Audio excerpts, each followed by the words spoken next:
The morning I decided to start moving out of the HOA neighborhood was already tense before anything even happened. I'd lived there for 6 years, and in that time, I'd learned the hard way that our homeowners association wasn't exactly a friendly group of neighbors looking out for each other. It was more like a board of nosy people with too much time and too little compassion. And at the top of that food chain was Karen. Yes, her real name was Karen, and yes, she fit every stereotype the name has earned over the past decade. She had short blonde hair in a perfectly kept bob, wore pastel-colored cardigans even in the heat of summer, and carried a clipboard like it was a weapon. She had a voice that could cut glass and a permanent expression like she'd just smelled spoiled milk. The truth was, I'd been planning to move for a while. I'd found a house outside of the HOA's reach, one where I wouldn't get fined for leaving my trash cans out an extra hour or for having the wrong shade of beige on my garage door. It was freedom I could practically taste. But of course, in true Karen fashion, she had to make my departure her business. It started when I parked a moving truck in front of my house. I hadn't even begun loading it when she appeared, striding down the sidewalk like she was responding to a 911 call. She didn't bother with a hello. "You can't park that here," she snapped, pointing to the truck like it was a crime scene. Large commercial vehicles are prohibited in front of residential properties for more than 2 hours. HOA Regulations, Section 6, Paragraph 4. I sighed. "Karen, I'm moving out. The truck is here for the day.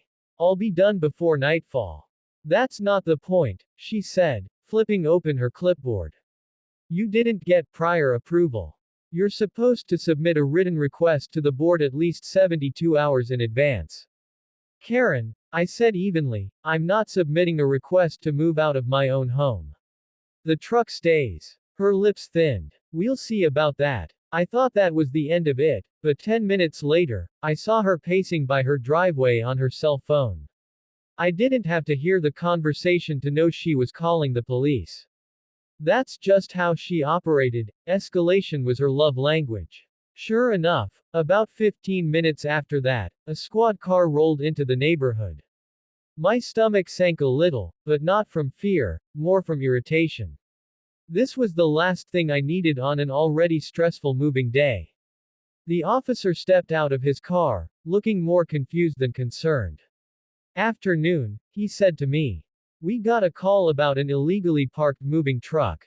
Before I could respond, Karen swooped in like she'd been waiting in the wings for her big scene. "Yes, officer. This truck has been here for nearly an hour already, blocking the street, an eyesore for the entire neighborhood.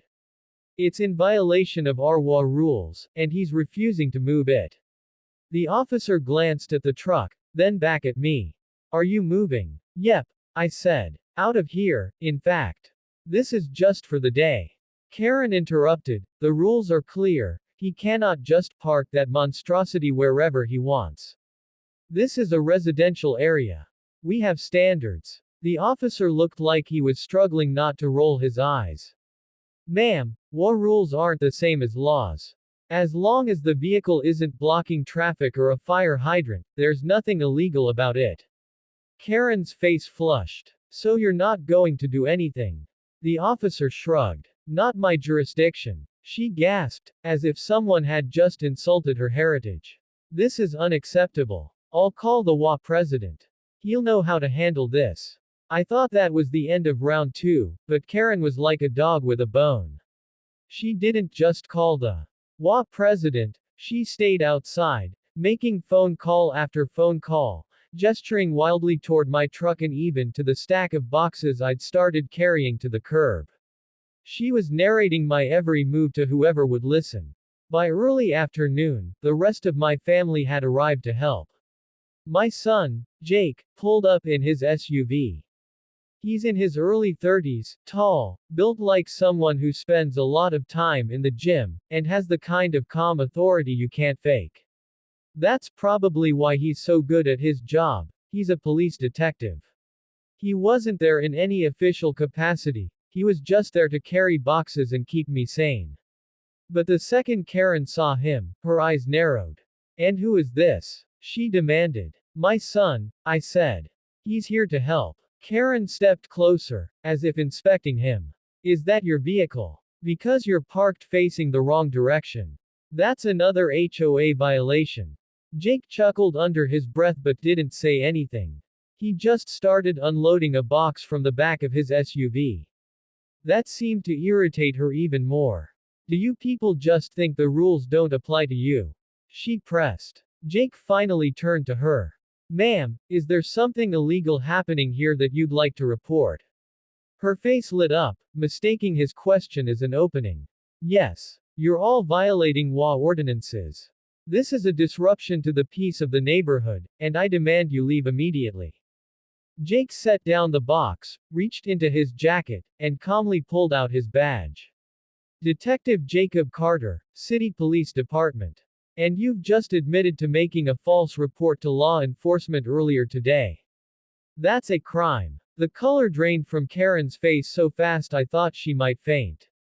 I didn't. I was just. Jake didn't raise his voice. He didn't need to. You called the police over a legally parked moving truck. You knowingly reported it as a criminal matter.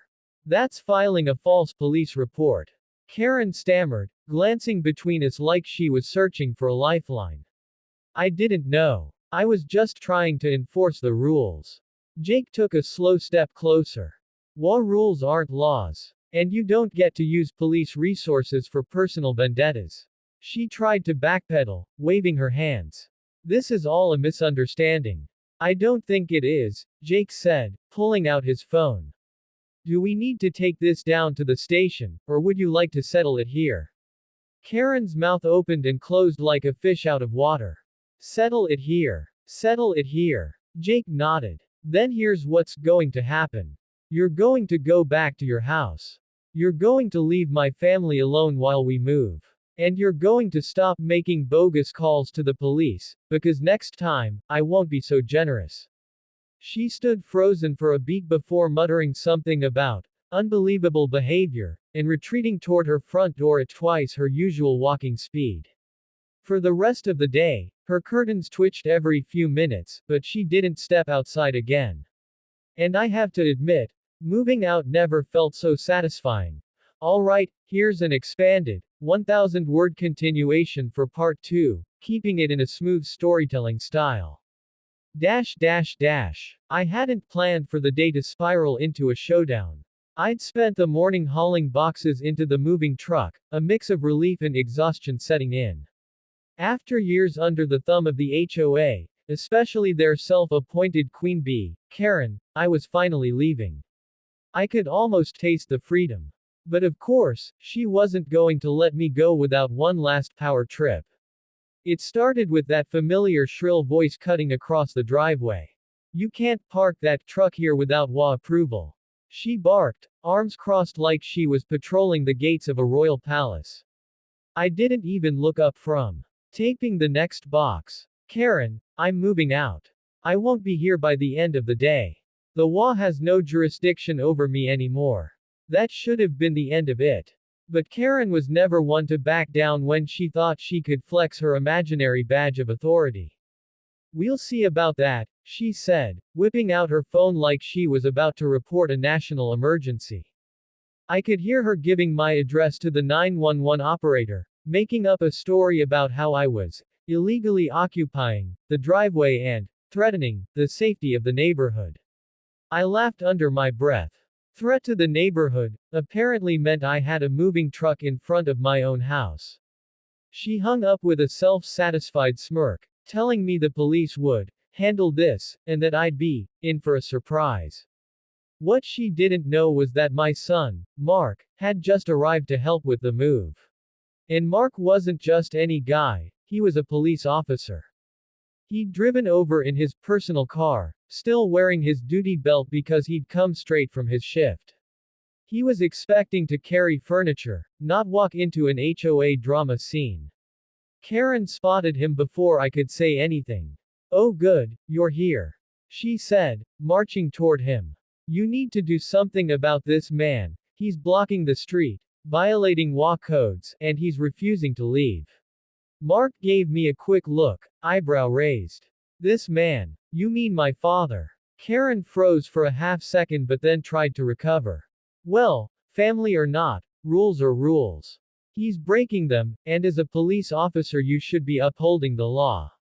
Mark took a slow breath. First of all, law rules are not laws. Second, nothing illegal is happening here. Third, he reached into his pocket, pulled out his badge, and held it at eye level. You might want to be careful about making false reports to 911. That's a crime. Her face shifted from smug superiority to something closer to panic. What? I thought. She actually took a step back. By that time, the patrol car Karen had summoned earlier rolled into view. Two uniformed officers stepped out, and she immediately tried to take control again. Officers. Thank goodness you're here. I've been trying to get this man to comply with community regulations. One of the officers held up a hand. Ma'am, we're here because you reported a criminal trespass and possible disturbance. We need to figure out what's going on. Karen opened her mouth, but Mark spoke first. She made a false report. My father owns this property, is in the process of moving, and isn't violating any laws. The only disturbance here is her harassment. The two officers turned to Karen. Is this true? Does he own the property? Well, yes, but. And was there any actual threat made? She hesitated. No, but. And do you understand that filing a false report is a misdemeanor in this state? Her lips pressed into a tight line. You could practically see the calculations happening in her head, whether to keep arguing or to back off. But Karen's pride wouldn't let her choose silence. I didn't know it was false. I thought. That's when Mark, very calmly, told her, Ma'am, I'm placing you under arrest for misuse of the 911 system and filing a false report. He took out his cuffs like it was just another Tuesday at work. Karen's voice shot up an octave. You can't arrest me. This is harassment. I'm the head of the HOA. Mark didn't flinch. And I'm a sworn law enforcement officer. Being in the WA doesn't put you above the law. The other two officers looked half amused, half relieved that someone else was handling it. One of them even muttered, been waiting years for someone to call her out. Karen's bravado crumbled as Mark gently but firmly cuffed her hands behind her back. This is ridiculous. I'll have your badge for this. She shrieked. Mark just said, you can file a complaint. That's your right. But today, you're going to answer for wasting police resources. As he guided her toward the patrol car, a couple of neighbors peeked out from behind their blinds. One or two even came outside, pretending to check their mail while obviously soaking in the spectacle. For years, Karen had ruled the neighborhood with her clipboard and her condescending smile. Now, she was the one being escorted away, and you could feel the collective satisfaction in the air. When the patrol car pulled away, the street felt lighter, like someone had lifted a heavy blanket off the whole block. Mark unclipped his gloves and turned back to me. Sorry about the scene. Didn't expect to have to bring work here today. I grinned. No apology needed. I think that might have been the best moving day gift you could have given me. The rest of the move went smoothly. Without Karen lurking, there was no one to complain about how I stacked boxes or where I parked the truck. A few neighbors even stopped by to wish me well, emboldened now that the WA tyrant was momentarily out of the picture. Later, as we shut the truck's ramp, Mark mentioned that Karen would likely be released in a few hours, maybe with just a fine. But the arrest would be on record, and the WA board might think twice about keeping her in charge. Sometimes, he said, the biggest lesson isn't the punishment, it's the embarrassment. I couldn't help but chuckle at that. For all her power plays, Karen had never imagined the rules could turn on her. And I knew that no matter where I moved next, I'd always have this story tucked away, a reminder that sometimes, justice really does show up at the perfect time, badge in hand. By the time I drove away from that street for the last time, the sun was setting, painting everything in gold. I didn't look in the rearview mirror. I didn't need to. The chapter was closed, and Karen's reign, at least for a while, was over. Dash dash dash. Do you want me to also create a part 3 where Karen tries to retaliate against you after her arrest but it backfires spectacularly? That could make it even juicier.